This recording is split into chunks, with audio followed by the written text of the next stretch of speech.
এক গ্রাম ছিল, যার নাম ছিল আঁধেরি। গ্রামটি ছিল ভীষণ শান্ত, এতটাই যে গাছের পাতা ঝরে পড়ার শব্দ সেখানে পরিষ্কার শোনা যেত। গ্রামের ঠিক মাঝখানে ছিল একটি বিশাল পুরনো অশ্বত্থ গাছ, যার নিচে বসে গ্রামের বয়স্করা নানা ধরনের গল্প শোনাতেন। তাদের সব গল্পের মধ্যে সবচেয়ে রহস্যময় ছিল গ্রামের তৃতীয় গলির কাহিনী।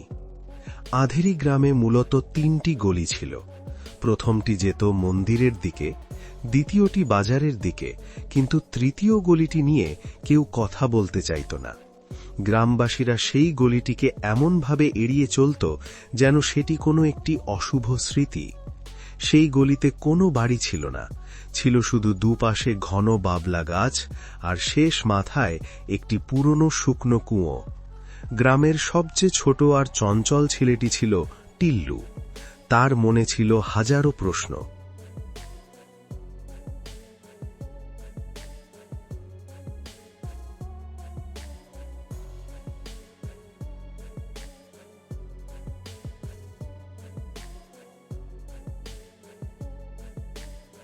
একদিন সে তার ঠাকুরমাকে জিজ্ঞেস করল, ঠাকুরমা, ওই তৃতীয় গলিতে কি আছে? ঠাকুরমা দীর্ঘশ্বাস ফেলে বললেন, ভাই, ওখানে যেও না, ওখানে সময় থমকে যায়। টিল্লুর মনে ভয় না হয়ে বরং কৌতূহল বেড়ে গেল। এক মেঘলা রাতে, যখন চাঁদ মেঘের আড়ালে ঢাকা ছিল, টিল্লু সবার অলক্ষ্যে ঘর থেকে বেরিয়ে এলো। সে 1 পা 2 পা করে সেই তৃতীয় গলিতে ঢুকে পড়ল। গলির ভেতরটা ছিল ভীষণ অন্ধকার আর হাড় কাঁপানো ঠান্ডা। হঠাৎ টিল্লু এক অদ্ভুত ফিসঠাঁস শুনতে পেল। মনে হচ্ছিল কেউ বহুদূর থেকে তাকে ডাকছে, তুমি এসে গেছ, তুমি এসে গেছ। টিল্লু ভয় পেলেও সাহস সঞ্চয় করে সামনে এগোতে লাগল। সে দেখল সেই শুকনো কুঁয়োর কাছে একটি রহস্যময় আলো জ্বলছে। সে আলোর দিকে দৌড়ে গেল, কিন্তু কাছে যেতেই আলোটি মিলিয়ে গেল।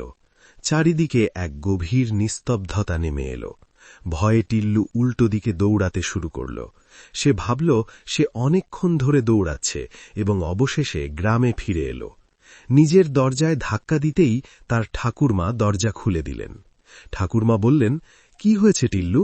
তুমি তো এখনই ঘুমাতে গেলে, এখনো তো রাত 12টাও বাজেনি। টিল্লু ঘড়ির দিকে তাকিয়ে শিউরে উঠল। সত্যিই তখন ঠিক রাত 12টা বাজে। সে তো অনেকক্ষণ বাইরে ছিল, কিন্তু ঘড়ির কাঁটা একটুও সরেনি। সে বুঝতে পারল ঠাকুরমার কথা ঠিক ছিল, ওই গলিতে সময় সত্যিই থমকে যায়। টিল্লু সেই সময়ের চক্রব্যূহে ফেসে গিয়েছিল, যেখানে একই রাত বারবার ফিরে আসে। আজও গ্রামের বৃদ্ধরা সাবধান করে দেন, তৃতীয় গলিতে যেও না, ওখানে সময় থমকে যায়।